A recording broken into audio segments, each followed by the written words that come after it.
Welcome to The Secrets of Success. By following the proven techniques of the guests who appear on this series, you'll learn that even successful people run into detours and failures, and how you can apply their success techniques to change your life. You're now listening to the most unique show on radio, the show dedicated to making you a success. Today, Dr. Bob Nelson will show you how to boost energy, morale, and results by having fun at work. Dr. Bob, thanks for being with us today. Thank you for having me, Bill. I love that topic, and I love your book, Work Made Fun Gets Done. Dr. Bob, just so our audience knows, this is something, it sounds like a lighthearted topic, but this is something you take very seriously, and you've actually written 30 books, am I correct? You are, sir. Most of us, we like to think we're smart, but I don't think I've read 30 books, and you've written 30 books. Not sure how it happened, but one at a time, and everyone you work on is tough and hard. And Winston Churchill used to talk about the writing process, and finally you slay the dragon and you throw it to the public, And somehow it gets done, but you obviously know your field, and that's what I want our audience to know. Now, when I first think of work, though, unfortunately, I guess most of us think just to qualify as work, doesn't it have to be a little gruesome or somebody yelling at us or telling us, get it done before 1 o'clock? Well, that's certainly the stereotype. That it used to be, very clear that you're paid to work, and if you want to do something fun, do that on your own time on the weekend. Don't be taking up our time. It's our money.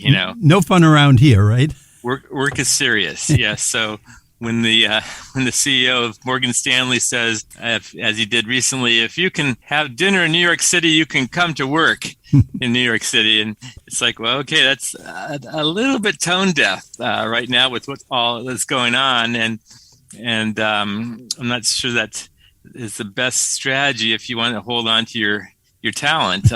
When 71% of the people that worked from home during the pandemic, 65% said they want to keep working from home, and 58% said if they had to come into the office, they would quit.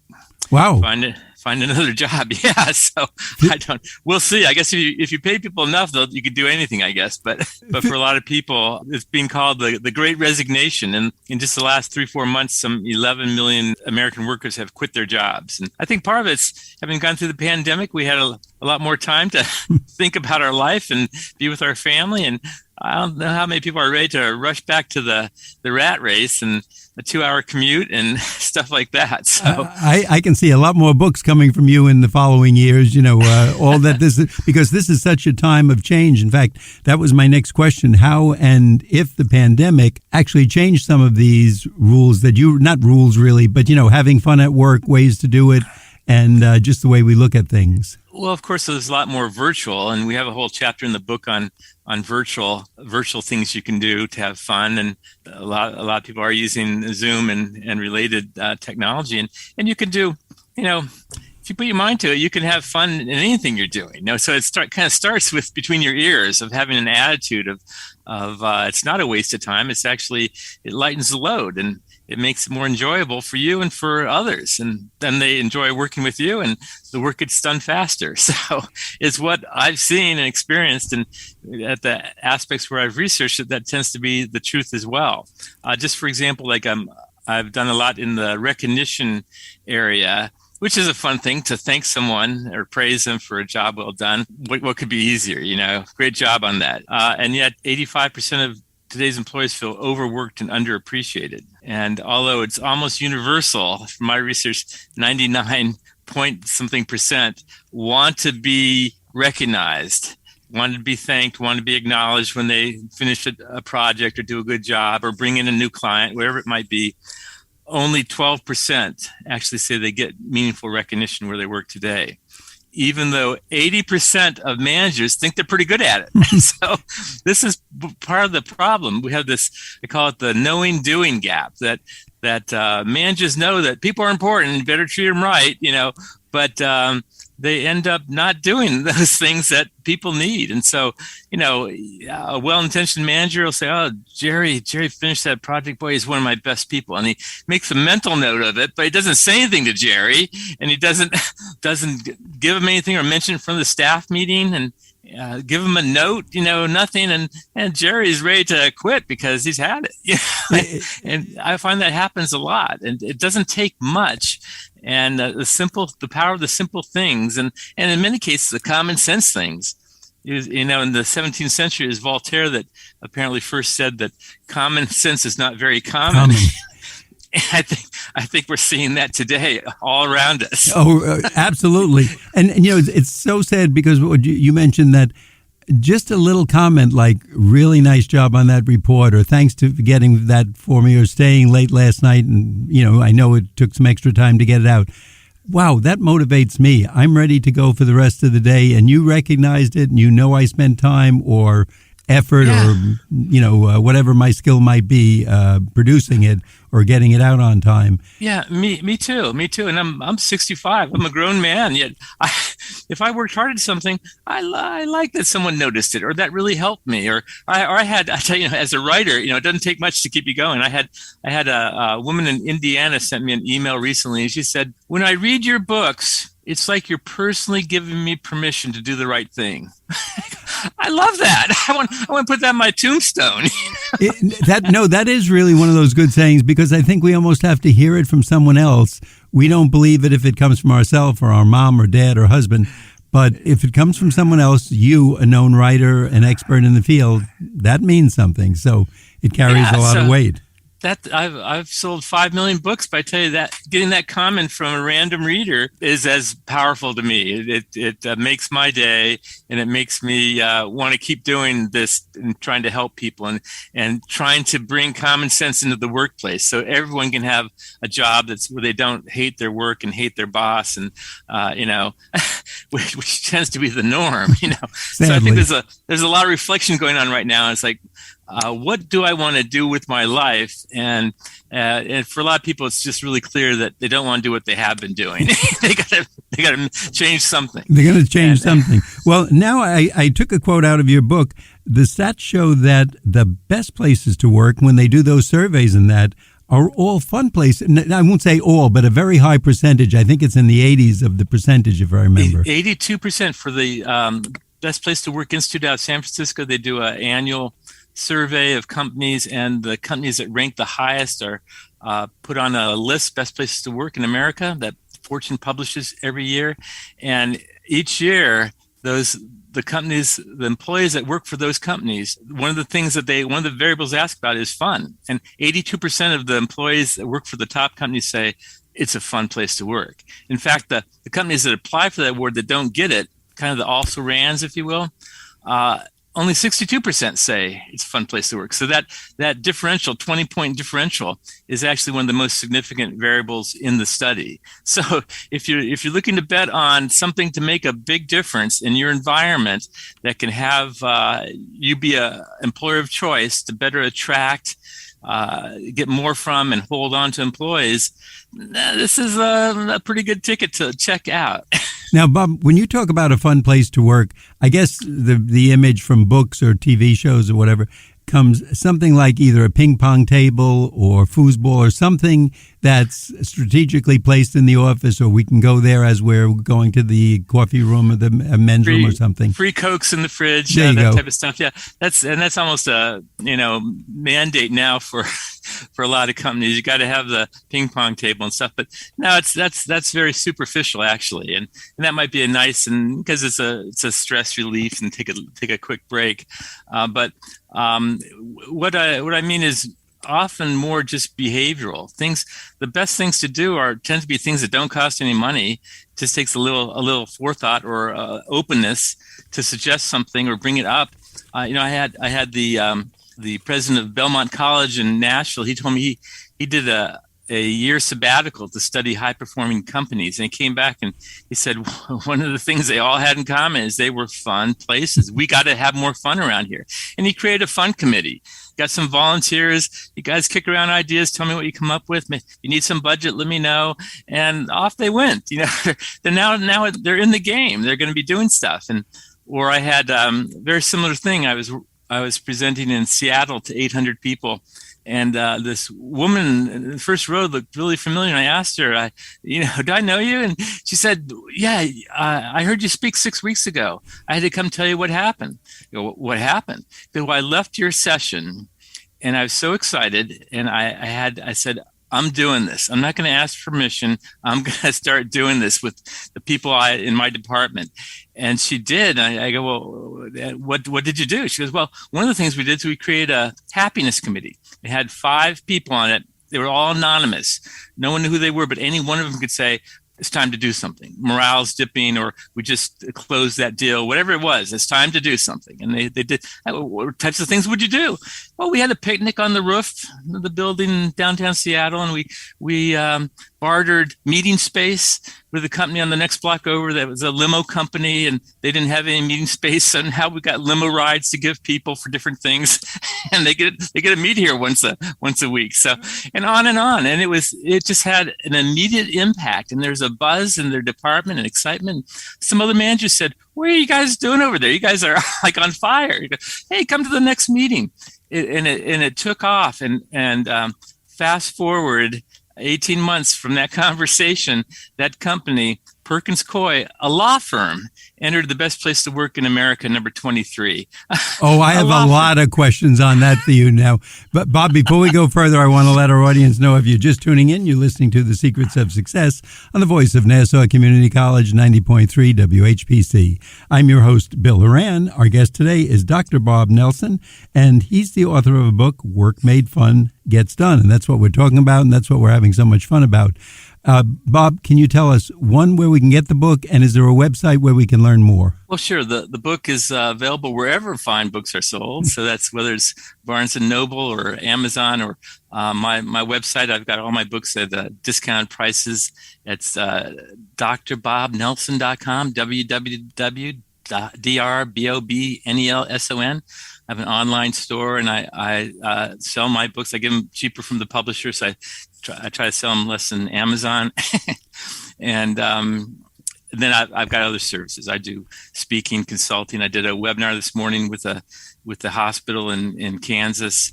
So I'm always out preaching the gospel on making this stuff real. Well, you make it fun on yourself. Obviously, you're enthusiastic. And just before I took the break, you mentioned that one of the places would be kind of the least likely place, I would think, and nothing against lawyers, but, lawyers are kind of proper. We're looked to because when we go to a lawyer, something is pretty serious. We want some justice, or we want protection if we're being accused of something, what have you. So you were telling us that a law firm was one of the best places that you've worked at and like to practice having fun at work. Well, I didn't work there. I worked with them. With them, yeah. I'm sorry. Perkins Coie is a national law firm, and the point it makes to me is that if a law firm can do this, and you're right that the feeling is that they're stuffy and formal and old school. If they can do it, anybody could do it. So you don't have to have the ping pong table and the Cokes or Pepsis in the fridge.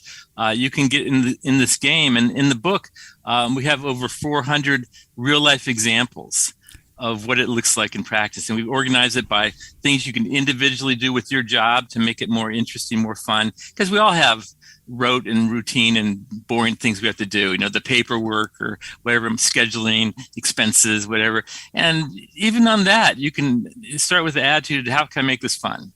Maybe set your timer for 20 minutes. See how fast you can do it. Or plan a reward for yourself. If I finish this, I'm gonna have a candy bar, take a walk, or maybe call a friend I haven't talked to in a long time. Now, some simple reward. Businessmen and women always are looking at the bottom line. That's why I'm going to ask a question. Does this help in the hiring of people and retaining them? Because that always seems to be a question that businesses are having today. Well, it does. And that's a lot of times that's how you have to end up selling it when I deal with executives, that because we just don't have time just to have fun. We're trying to get a lot done here. But yes, I understand. But if we sprinkle that in, if people enjoy coming to work and who they work with and who they're serving, they're going to do a better job at it. And as a result, they're not going to be thinking about leaving. They're going to be thinking about staying. If you have, I mentioned recognition. I'm I did my doctoral work on that topic with Peter Drucker, and one of the books I wrote, 1,001 Ways to Reward Employees, which is now in the 64th printing, has sold 2 million copies. It just is a smorgasbord of real examples from actual companies of all sizes and types, and it makes the case. So it's low on theory, it's research based. All my books are research based, but within that context, here's what it looks like. The other people that are busy managers or serious managers are making it happen. Here's what, and you can do anything they're doing. Open the book anywhere. You got a usable idea. If that one doesn't work, turn the page. Next one will maybe work better. You start off the introduction to your book with a quote, and I love it, and I've actually used it in the past.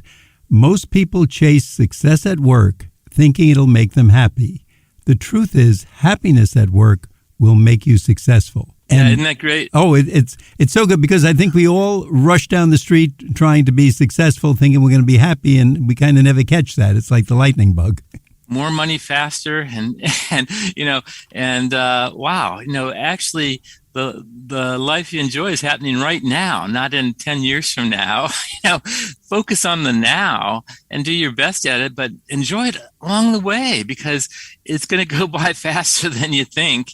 And your loved ones, and taking time to celebrate successes. I worked with, speaking of a law firm, another stuffy example. I worked with a Bank of America. It had over 200,000 employees, and kind of buttoned up and formal, and we got I got to help them on this topic. And one of the things on recognition, you can't leave it up to chance that people, if I get around to it, maybe I'll thank someone when they do a good job. No, that's not going to work.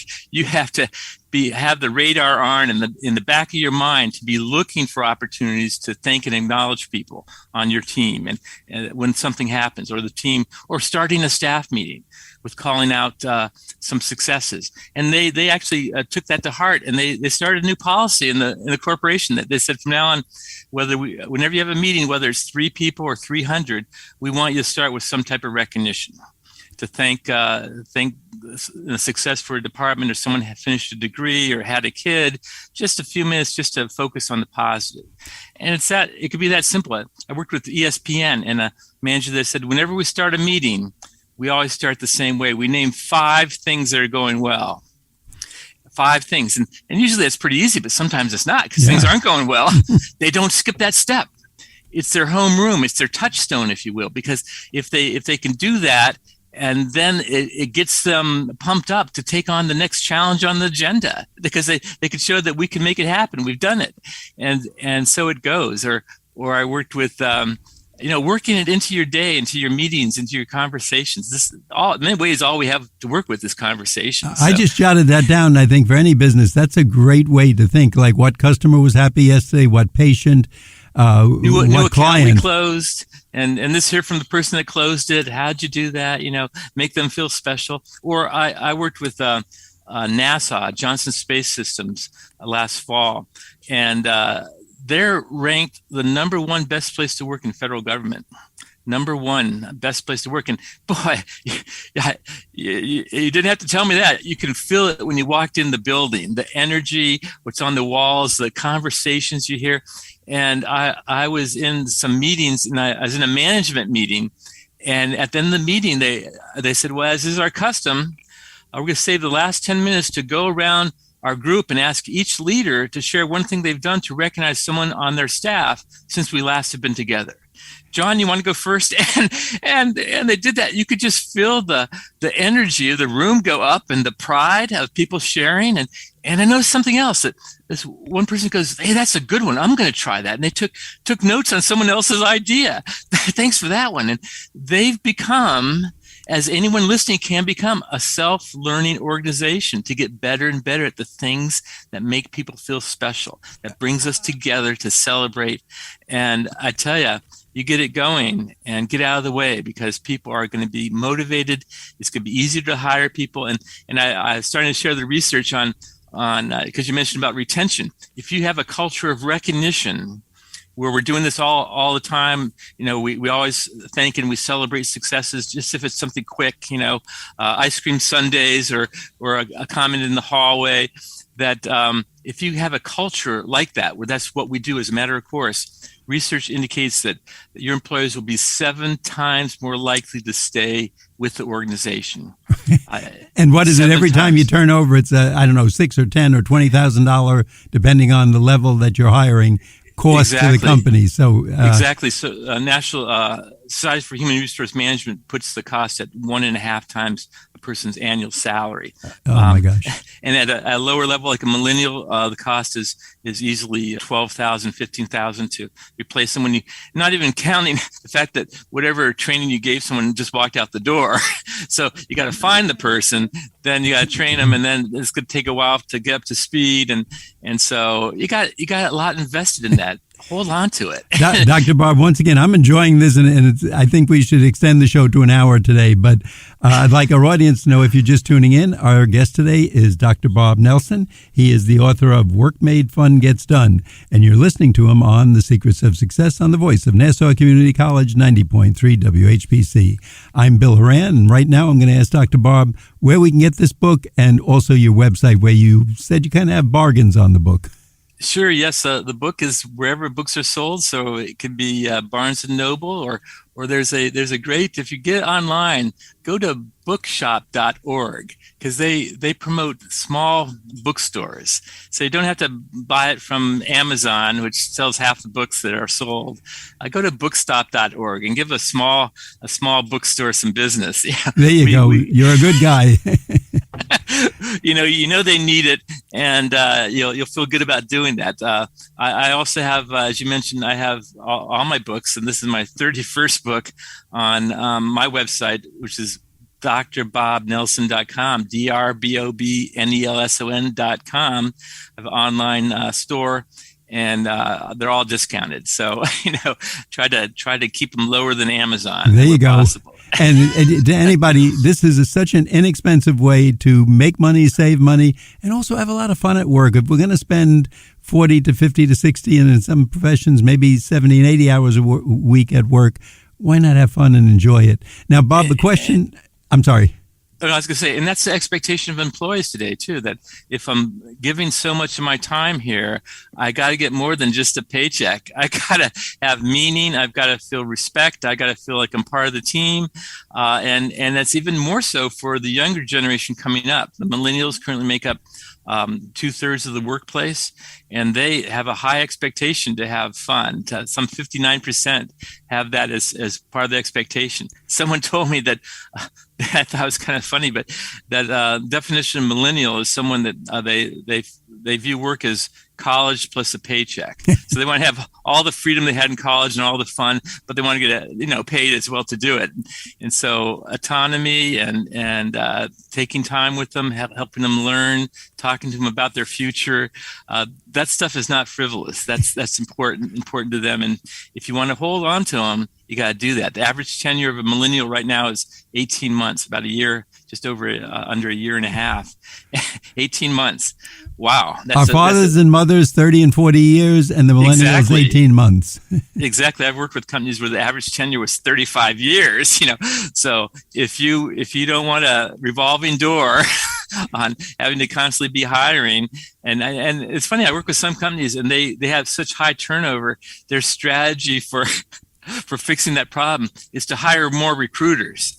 I'm going, what? Is that to get them in faster so they can look around and say, well, this is a lousy place to work and leave? It's like, come on, why don't you just fix what's broken here and do things, have better communication. 95% of employees want that. Have ask people for their ideas and opinions. 92% of employees want that. Involve people in decisions, especially if they affect them in the job they're doing. 89% of employees want that. Now, when you walk into a business, those don't cost free. Those are all free. I know, this is so great what you're saying. Now, like I said, it's fun and it's free. When you walk into a business, about how long does it take you? Experience in this field, you said you're in your 60s and you've written 31 books. How long does it take you to get the feel of the culture, from walking in the door, that you can say, wait, this company needs me, or I can do some work here, but they're pretty good? I'd say 20, 30 secons, honestly. Believe it or not, that's what I thought, yeah. Yeah, it's sort of like first impressions, and you're usually right. It's sort of if the person at the desk is rude and you're not important, well, that's probably going to run through the building. Now, if the plants in the lobby are dead, okay. Little signals, kind of what's on the wall, what just overhearing a conversation and the tone of voice, and are they frustrated, or it's or are they gleeful? It's like, well, someone's gleeful. Oh wow, did you hear what happened to I love talking about positive gossip, doing things like calling someone out even if they're not there, knowing that word will get back to them, kind of a positive gossip, a buzz. Wouldn't that be great to hear these good things that different people are doing? And if you get that going, it drowns out the cynicism and the negativity and the complainers. There's no room for that anymore, because we're having fun, we're enjoying what we're doing. And so many of those small things tell us so much about the business. Just as you said, it only took you 30 seconds to know that any client because of your experience, etc. But we as patients or clients or customers get that same feeling. Yeah, and just sort of I've worked in a lot of different industries. I've worked with over 100 hospitals, and for example, studies in healthcare, which is really up against it right now. But they found that if a doctor just at the end of a session just asked one question, "Is there anything else I can help you with today?" And even if the person doesn't have any questions, they leave more satisfied. The doctor had all the time that I had to help me. I didn't have any questions, but I felt he really cared about me. Just that one question, and your view on the service of the whole hospital. Doesn't matter what, if there's marble, doesn't matter. It's the interactions that make the statement, make the judgment. Is this a good place that people are respectful and polite and appear to have my best interest at heart? I'm gonna keep coming here. Amazing that one question, like you said, just something that small. I think we can learn a lot more of those kind of questions and a lot of the let's say tricks of the trade to make work fun with some very small things that it can save the owner, the business operator or manager a lot of money in hiring and time spent on the negatives. Exactly. In customer service, a thing in the last few years has been Net Provider Score, and it's again one question. So instead of surveying people with a 30-minute survey and stuff, that research shows that you just need to ask one question: would you recommend this business to a friend? Yes or no? And if you say no, it doesn't matter why. You're not going to do it. And the other side of that, I've had someone say, "You're going to get a survey. Please give me a 10, because if I don't get that, I haven't done well." If you have to ask me for a 10, you didn't plead with the customer. You didn't get it. Don't get me in trouble. Yeah, exactly. And I get the end of a phone call. I said, I'd like to do that. I'd like to give you a great praising, but you're the fourth person I've talked to, and everyone said they're gonna help me, and no one did. So call me back, tomorrow. If you actually followed through, I'd love to do that. That's all you have to do, Bob. We're running out of time. I want our audience to know the book is Work Made Fun Gets Done. It's by our guest, Dr. Bob Nelson, Nelson. And before we leave, real quick, give us that website again. DRBOBNELSON.com. It's also available at Barnes & Noble, barnesandnoble.com, or I mentioned bookshop.org. If you buy it from a bookstore, buy it from a small bookstore. Help them stay in business. See, Dr. Bob is not only an expert, he's a good guy too, and he's trying to help everybody out. Dr. Bob, thanks so much for being with us today. I'd like our audience to know that you've been listening to The Secrets of Success on the voice of Nassau Community College 90.3 WHPC. I'm Bill Horan, asking you to please join us again next week at the same time when we'll continue our journey to success.